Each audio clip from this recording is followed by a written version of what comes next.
ಕೂಡ್ರಿ ಅಲ್ಲಿ ಅವರು ಕೂಡ್ರಿ ಏ ಸುನಿಲ್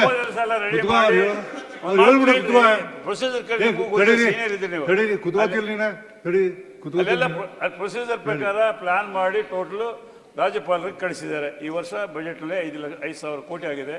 ಈ ರೀತಿಯಾಗಿ ಶಿಕ್ಷಣ ಇಲಾಖೆಗೆ ಆದಿಗೆ ಇಷ್ಟೆಲ್ಲ ಮಾಡಿರೋದು ಹೇಳಿ ರಾಜ್ಯಪಾಲರು ಜುಲೈ ತಿಂಗಳಲ್ಲಿ ಕೊನೆಗೆ ಅನುಮತಿ ಕೊಟ್ಟಿದ್ದಾರೆ. ಈಗ ಬೋರ್ಡ್ಗೆ ಹೋಗಿದೆ. ಬೋರ್ಡ್ನಲ್ಲಿ ಡಿಸ್ಕಷನ್ ಆಗಿ ಎಲ್ಲ ಜಿಲ್ಲಾಧಿಕಾರಿಗಳಿಗೆ ಅವ್ರು ಮಾಹಿತಿ ಕೊಟ್ಟಿದ್ದಾರೆ. ಅಲ್ಲಿ ಜಿಲ್ಲಾ ಮಂತ್ರಿಯ ಇದರಲ್ಲಿ ಆ ಮೀಟಿಂಗ್ಗಳು ಯಾರ್ಯಾರು ಪ್ರಪೋಸಲ್ಸ್ ತಾಲೂಕಲ್ಲಿಂದ ಬರ್ತಾವೆ ತಾಲೂಕವರು ಆಗ್ತದೆ. ತಾಲೂಕವರು ಶಾಸಕರ ಅಧ್ಯಕ್ಷತೆಯಲ್ಲಿ ಸಭೆ ನಡೆಸಿ ಸ್ಥಳೀಯ ಸಂಸ್ಥೆಗಳ ಅದನ್ನು ಅನುಮೋದನೆ ಪಡೆದು ಜಿಲ್ಲಾಧಿಕಾರಿಗಳು ಕೊಡ್ತಾರೆ. ಜಿಲ್ಲಾಧಿಕಾರಿಗಳು ಜಿಲ್ಲಾ ಮಂತ್ರಿಯ ಅಧ್ಯಕ್ಷತೆಯಲ್ಲಿ ಅದನ್ನು ಆ್ಯಕ್ಷನ್ ಪ್ಲಾನ್ ಅಪ್ರೂವ್ ಮಾಡಿ ಬೋರ್ಡಿಗೆ ಕಳಿಸ್ತಾರೆ. ಬೋರ್ಡ್ ಇಮಿಡಿಯೇಟ್ಲಿ ಡೈರೆಕ್ಷನ್ಸ್ ಕೊಟ್ಟು ಅವ್ರಿಗೆ ಆ ವರ್ಕ್ ಮಾಡಿ ದಿಸ್ ಇಸ್ ದಿ ಪ್ರೊಸೀಜರ್. ಅವತ್ತೊಂದು ಆಗ್ತದೆ, ಅದೇ ಪ್ರೊಸೀಜರ್ ಈಗ ಆಗ್ತಾ ಇದೆ. ಈ ವರ್ಷ ಇನ್ನೂ ಎರ್ಲಿಯಾಗಿ ಆಗಿದೆ ನನ್ನ ಲೆಕ್ಕ ಪ್ರಕಾರ. ಹೋದ ಸಲ ಗವರ್ನರ್ ರಾಜ್ಯಪಾಲರ ಹತ್ರ ಒಂದು 2-3 ತಿಂಗಳು ತಡ ಆಯಿತು. ನಾವೆಲ್ಲ ಆ ಭಾಗದ 5 ಮಂದಿ ಮಿನಿಸ್ಟರ್ಗಳು ಹೋಗಿ ರಿಕ್ವೆಸ್ಟ್ ಮಾಡಿದ್ದೀವಿ. ಆವತ್ತು ಕ್ಲಾರಿಫಿಕೇಶನ್ ಕೇಳಿ ಯಾವುದೇ ಯೂನಿವರ್ಸಿಟಿ ಬಗ್ಗೆ ಅವ್ರ ಸಹಿತ ತಕ್ಷಣ ಮಾಡಿದೆ. ಈ ಸಾರಿ ಅಧ್ಯಕ್ಷರೇ ಸ್ವತಃ ಹೋಗಿ ರಾಜ್ಯಪಾಲರು ಭೇಟಿಯಾಗಿ ಅದನ್ನು 15 ದಿವಸದಲ್ಲಿ ಸ್ಯಾಂಕ್ಷನ್ ಮಾಡಿಸ್ಕೊಂಡು ಬಂದರೆ ಜಾರಿ ಬರ್ತಾ ಇದೆ. ಈ ವರ್ಷದಲ್ಲಿ 3,000 ಕೋಟಿ ಖರ್ಚು, 2,000 ಕೋಟಿ ಹಂಗೆ ಉಳಿದಿದೆ. ಒಂದು ನಿಮಿಷ ಕೇಳಿ ನೋಡಿ, ಮಾತಾಡ್ಬೇಕಾದ್ರೆ ನೋಟಿಸ್ ಕೊಡ್ಲಿ ಉತ್ತರ ಕೊಡ್ತಾರೆ ಸರ್ಕಾರ. 2,000 ಕೋಟಿ 1,000 ಕೋಟಿ ಎಲ್ಲ ಅವ್ರ 5 ವರ್ಷದಲ್ಲಿ ಏನೇನು ಮಾಡಿದ್ರೆ ಎಷ್ಟು ಕೊಟ್ಟರೆ ನೀವು ಕೊಟ್ಟಿದ್ದ ದುಡ್ಡು ಖರ್ಚು ಮಾಡ್ತಾ ಇಲ್ಲ. 6 ತಿಂಗಳು ನಿಮ್ಗೆ ಆಕ್ಷನ್ ಪ್ಲಾನ್ ಬೇಕಾಗ್ತದೆ. ಅಪ್ರೂವಲ್ ವರ್ಷದಲ್ಲಿ 12 ತಿಂಗಳು 6 ತಿಂಗಳು ಬರೀ ಆಕ್ಷನ್ ಪ್ಲಾನ್ ಅಪ್ರೂವ್ ಮಾಡ್ಲಿಕ್ಕೆ ಹೋಯ್ತಂದ್ರೆ ಉಳಿದ 6 ತಿಂಗಳು ವರ್ಕಿಂಗ್ ಮಾಡಬೇಕು. ಕುಳಿತು 2,000 ಕೋಟಿ ಎದು ಕುಳಿತು ತಕ್ಷಣ ಆಗಿದೆ. 2,000 ಕೋಟಿ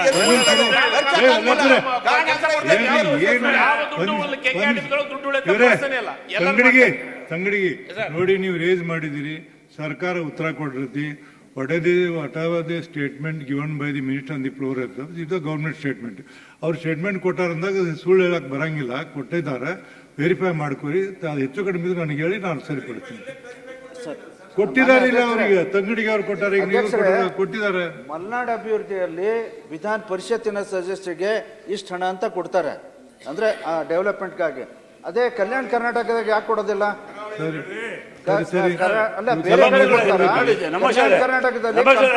ನಿಮಗೂ ಗೊತ್ತಿದೆ, ಕಾನ್ಸ್ಟಿಟ್ಯೂಷನ್ ಮಾಡಿದಾಗ ಎಚ್ ಕೆ ಪಾಟೀಲ್ ನೇತೃತ್ವದಲ್ಲಿ ಕಮಿಟಿ ಮಾಡಿ ಈ ಸರ್ಕಾರ ಬಂದಂದ್ರೆ ಇದು ಪ್ರಾರಂಭ ಆಗಿದೆ. ಸಿದ್ದರಾಮಯ್ಯ ಸರ್ಕಾರ ಬಂದಂದ್ರೆ 2013ರಲ್ಲಿ ಇದಕ್ಕೆ ಅನುಮೋದನೆ ನೀಡಿ ಮಾಡಿದರು, 1,000 ಕೋಟಿ ಕೊಟ್ಟರು. ಆವಾಗ ಶ್ರೀಮಾನ್ ಎಚ್ ಕೆ ಪಾಟೀಲರ ನೇತೃತ್ವದಲ್ಲಿ ಒಂದು ಕಮಿಟಿ ಮಾಡಿ ಆ ಭಾಗದವ್ರನ್ನ ಏನೇನು ರೂಲ್ಸು ರೆಗ್ಯುಲೇಷನ್ ತರಬೇಕಂತೇಳಿ ಮಾಡಿದ್ದಾರೆ. ಅದರ ಪ್ರಕಾರ ಏನಂದ್ರೆ ಇದು ನಂಜುಂಡಪ್ಪನವ್ರ ವರದಿ ಆಧಾರ ಮೇಲೆ ಆಯಾ ಕಾನ್ಸ್ಟಿಟ್ಯೂನ್ಸಿಗಳಿಗೆ ಫಿಕ್ಸ್ ಮಾಡಿರ್ತಕ್ಕಂಥದ್ದು. ಈಗ 41 ಕಾನ್ಸ್ಟಿಟ್ಯೂನ್ಸಿ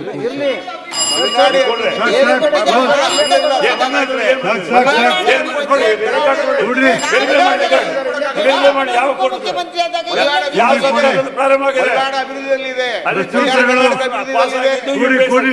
ಇಲ್ಲಿ ಜಾರಿ ಕಾಂಗ್ರೆಸ್ ಸರ್ಕಾರ.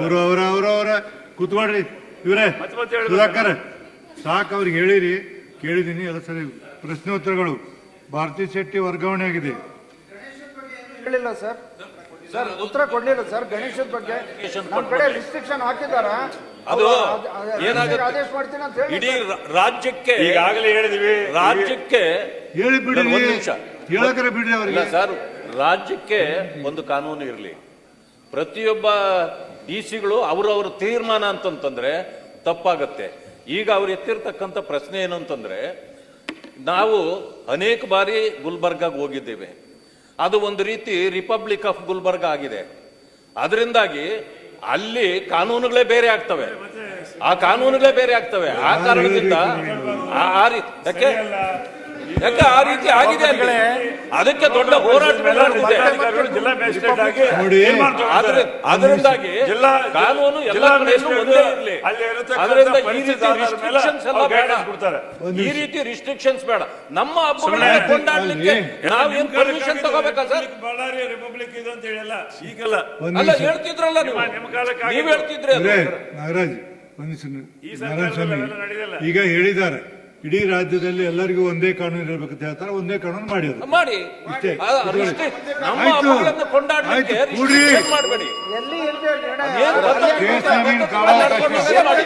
D S Arun DS question ಪ್ರಶ್ನೋತ್ತರಗಳು ಸರ್ ವಿಷಯ ಬಂದಿರೋದು ಇಲ್ಲ ನಾನೆಲ್ಲ ಮಾಡಲ್ಲ. ಕೇಳಿ ಕ್ವಶನ್ ಕೇಳಿ. ಸರ್ಕಾರ ಗಮನಕ್ಕೆ ತಗೊಂಡ್ರಿ ಸರ್, ನೀವೇ ಅವಶ್ಯ ಅರ್ಜೆಂಟ್ ಮಾಡಿ ನಾವು ಕುಂದಿರ್ತೀರ ನೀವು.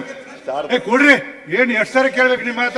ಮಾನ್ಯ ಸಭಾಪತಿ ಕೊಡ್ಬೇಕು ಇಲ್ಲೊಂದ್ ಬೇರೆನಾ? ಹೇಳಿಲ್ಲ ಈಗ ಕಲಬುರಗಿ ಒಂದು ಕಾನೂನು ಬೇರೆ, ಈಗ ಹೇಳ್ತಿಲ್ಲ ಮಿನಿಸ್ಟರ್ ಹೇಳಿಲ್ಲ ಹೇಳಿದ್ರೆ ಏನು ತಿಳುವಳಿಕೆ ಐತಿ ನಿಮಗೆ. ಹೇಳ್ತಾ ಇದೀವಿ. ಮಿನಿಸ್ಟರ್ ಹೇಳಿ ಎಲ್ಲ ಕಡೆ ಕಾಯ್ದೆ ಒಂದೊಂದು ಅವ್ರು ಮಾಡ್ತಾ ಹೇಳ್ಬೇಕು, ಇರ್ತಾರೆ. ಎಷ್ಟು ಸರಿ ಹೇಳ್ಬೇಕು. ಸರ್ಕಾರ ಸಭಾನಾಯಕರು ಕೊಡ್ಬೇಕು. ಹೇಳಿಲ್ಲ ಕೇಳಿಲ್ಲ ಹೇಳಿದ್ದು ನಾವು ಅದನ್ನೇ ಹೇಳ್ತಾ ಇದೀವಿ. ಅಂತೀವಿ ನಾನು. ಸರ್ ಒಂದು ನಿಮಿಷ ಸರ್. ನನ್ನ ಚುಕ್ಕೆ ಗುರುತಿನ DS ಸಂಖ್ಯೆ 1406 ಮಾನ್ಯ ಕಾರ್ಮಿಕ ಸಚಿವರಿಗೆ ನಮಸ್ಕಾರ ಪ್ರೋಗ್ರಾಮ್ ಇಡೀ ರಾಜ್ಯದ ಬೇರೆ ಬೇರೆ ಆಯ್ತು, ನಾನು ಮಾಡ್ರಿ, ಸದಾ ಇಂಡಿವಿಜುವಲ್ ನಿಮ್ ಜಯಂತಿ ಮಾಡ್ರಿ, ಸಾಕು. ಎಲ್ಲಕ್ಕೂ ಅಲೋ ಮಾಡ್ತೀರಿ. ಇಲ್ಲಿ ಗಣೇಶೋತ್ಸವ ನೀವು ಹೇಳಿದ್ರೆ ಇನ್ನೇನ್ ಹೇಳ್ಬೇಕು? ಈ ಸರ್ಕಾರ ಬಂದಿದೆ, ಮುಂಚೆ ಸರ್ಕಾರಗಳು ಯಾಕೆ ಮಾಡಿಲ್ಲ? ಈ ಸರ್ಕಾರ ಬಂದಿದೆ ಯಾಕೆ ಈ ರೀತಿ ಇದು ಸರಿಯಲ್ಲ. ಒಂದು ಧರ್ಮದ ಪುಷ್ಟೀಕರಣ ಮಾಡ್ತೀರಿ ಎಲ್ಲರೂ. ಅಲ್ಲ, ಹಿಂದೂ ಧರ್ಮಗಳ ಹಬ್ಬಕ್ಕೆ ಬೇಕಾ ಇದು? ಮುಂಚೆ ಯಾಕೆ ಮಾಡಲಿಲ್ಲ? ಮುಂಚೆ ಯಾಕೆ ಮಾಡಲಿಲ್ಲ? ಮುಂದೆ ಏನಾದರೂ ಪರಂಪರೆ ಇಲ್ವಾ ಈ ರೀತಿ? ಯಾವುದು ಈ ಟೈಮ್ ಯಾವ್ದು ಕಡ್ತಕ್ ಹೋಗ್ಬಾರ್ದು. ಯಾವ ಕಡ್ತಕ್ ಹೋಗ್ಬಾರ್ದು. ಪ್ರತಿ ಸಲ ಗಣಪತಿ ಯಾರು ಕಡ್ತಕ್ ಹೋಗ್ಬಾರ್ದು. ಯಾವ ಕಡ್ತಕ್ ಹೋಗ್ಬಾರ್ದು. ಯಾವ ಕಡ್ತಕ್ ಹೋಗ್ಬಾರ್ದು. ಸಭಾಪತಿ ಅವರೇ, ಅಲ್ಲ ಸಭಾನಾಯಕರು ಸ್ವಲ್ಪ ಸ್ಪಷ್ಟೀಕರಣ ಕೊಡ್ರಿ. ಯಾರಿಗೂ ಅನುಮತಿ ಕೊಡೋದಿಲ್ಲ. ಯಾರಿಗೂ ಅನುಮತಿ ಕೊಡೋದಿಲ್ಲ. ನೀವು ಸ್ಪಷ್ಟೀಕರಣ ಕೊಡಬೇಕು ದಯವಿಟ್ಟು ಪೀಠದ ಮುಖಾಂತರ. ಅಧ್ಯಕ್ಷರೇ, ಸಭಾನಾಯಕರಿಗೆ ಒಂದು ಅವ್ರು ಹೇಳಿಕೆ ಕೊಡ್ಬೇಕು ಸರ್. ಜವಾಬ್ದಾರಿ ವ್ಯಕ್ತಿದ್ದಾರೆ, ಸಭಾನಾಯಕರು ಹೇಳ್ಬೇಕು ಸರ್. ಅವ್ರು ಹೇಳಿ ಸರ್, ಹೇಳಿ. ಅವ್ರು ಹೇಳಿ.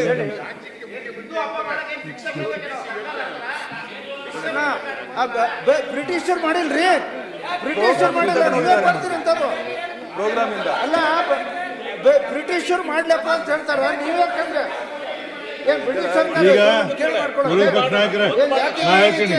ಒಂದ್ ನಿಮಿಷ ಈ ತರ ಇದೇನು ಇದು ಧರ್ಮಶಾಲೆ ಇದೇನು ಸದನ ಏನಿದು? ಅವತ್ತು ಸ್ವಲ್ಪ ಡಿಸಿಪ್ಲಿನ್ ಬೇಕು. ಅಲ್ಲ, ಸ್ವಲ್ಪ ಡಿಸಿಪ್ಲಿನ್ ಬೇಕು. ಅಲ್ಲ, ಏನು ಐತಿಲ್ಲ ಎಲ್ಲರೂ ಹೇಳ್ತೀನಿ, ಇದಕ್ಕೇನು ಡಿಸಿಪ್ಲಿನ್ ಐತಿಲ್ಲ. ನಾನು ಹೇಳ್ತೀನಿ ಇಲ್ಲಿ ಕ್ಲೋಸ್ ಮಾಡ್ತೀನಿ, ಇದನ್ನ ಕ್ಲೋಸ್ ಮಾಡ್ತೀನಿ, ಸಭೆಯನ್ನ ಮುಂದೂಡ್ತೀನಿ, ಕ್ಲೋಸ್ ಮಾಡ್ತೀನಿ. ದಯಮಾಡಿ ಕೂತ್ಕೊಳ್ಳಿ, ತೊಂಬರಿ ಲಿಖಿತ ಮೂಲಕ ಹೇಳಿ. ಲಿಖಿತ ಮೂಲಕ ಏನ್ ಮಾಡಿದಾರೆ ಮತ್ತೆ ನೋಡಿ. ನಾ ಹೇಳ್ತೀನಿ ಸಾಮಾನ್ಯ ಸಭಾಪತಿಗಳೇ, ಆಗಸ್ಟ್ 22 ಲಕ್ಷ್ಮಿ ಸೋನ್ಬರಿ ರಿಪೋರ್ಟ್ ಉತ್ತರಿಸುವ ಪ್ರಶ್ನೆ ಪೈಕಿ 60 ಉತ್ತರಗಳನ್ನು ಸದನದಲ್ಲಿ ಮಂಡಿಸಿದ್ದೇನೆ. ಮಾನ್ಯ ಶಾಸಕರಾದ CS ಮಂಜೇಗೌಡ ಅವರು 11/8/2025 ಹಾಗೂ ಮಂಜುನಾಥ ಭಂಡಾರಿ, ಡಾಕ್ಟರ್ ಧನಂಜಯ ಸಜ್ಜಿ, ಶ್ರೀ ಶರವಣ ಅವರುಗಳು 12/8/25 ಶ್ರೀ ತಿಪ್ಪಣ್ಣ ಕಮತನೂರ್, TS ಎವರೇಗೌಡ, ಕೆ ಅಬ್ದುಲ್ ಜಬ್ಬಾರ್, ಪ್ರತಾಪ್ ಸಿಂಹ ನಾಯ್ಕ್ ಹಾಗೂ ಚಿದಾನಂದ ಎಂ ಗೌಡ ಅವರುಗಳ 13/8/2025 ಶ್ರೀ ಶಾಂತಾರಾಮ್ ಬುಡ್ನಿ ಸಿದ್ದಿ ಮತ್ತು ಶ್ರೀಮತಿ ಬಲ್ಕೀಸ್ ಬಾನು ಮತ್ತು ಶ್ರೀ ಅಮ್ಮಾಜಿಗೌಡ ಮತ್ತು ಶ್ರೀಮತಿ ಅಮೃತಾ ನಾಯ್ಕ ಹಾಗೂ CN ಮಂಜೇಗೌಡ, ಬಸನಗೌಡ ಬಾದಲ್ಲಿ ದಿನಾಂಕ 14/8/25 ಶ್ರೀಮತಿ ಭಾರತ್ ಶೆಟ್ಟಿ, M ನಾಗರಾಜು, ತಳವಾರ ಸಾಬಣ್ಣ, ಕಿಶೋರ್ ಕುಮಾರ್ ಪುತ್ತೂರ್ 18/8/25 ಶ್ರೀ ಕೇಶವ ಪ್ರಸಾದ್, ಶ್ರೀ ರಾಮೋಜಿಗೌಡ, ಡಾಕ್ಟರ್ ಧನಂಜಯ ಸಜ್ಜಿ, ಶ್ರೀ CT ರವಿ ಅವರುಗಳ 19/8/2025 ಶೂನ್ಯ ವೇಳೆಯಲ್ಲಿ ಪ್ರಸ್ತಾಪಿಸಿದ ಸೂಚನೆಗಳನ್ನು ಸಂಬಂಧಿಸಿದ ಉತ್ತರಗಳನ್ನು ಸದನಕ್ಕೆ ಒಪ್ಪಿಸಿದ್ದೇನೆ. ವಿಧಾನ ಪರಿಷತ್ತಿನ 156ನೇ ಅಧಿವೇಶನ ಉಪನ್ಯಾಸ ಸದನ ನಡೆದಿರುವ ಕಾರ್ಯಕಲಾಪಗಳ ವಿವರವನ್ನು ಸದನಕ್ಕೆ ತಿಳಿಸಿ ಇಚ್ಛಿಸುತ್ತೇನೆ.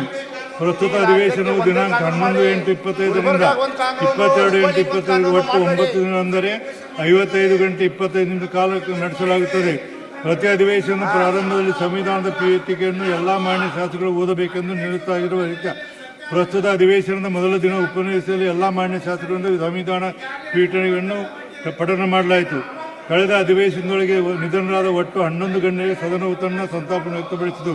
ಕಳೆದ ಅಧಿವೇಶನದಲ್ಲಿ ವರದಿಯನ್ನು ಒಪ್ಪಿಸಿದ ನಂತರ ಹೆಚ್ಚಿನ ವಿಡಿಯೋಗಳಿಗೆ ಪ್ರತಿಧ್ವನಿ ಯೂಟ್ಯೂಬ್ ಚಾನೆಲ್ ಸಬ್ಸ್ಕ್ರೈಬ್ ಮಾಡಿ, ಬೆಲ್ ಐಕಾನ್ ಕ್ಲಿಕ್ ಮಾಡಿ.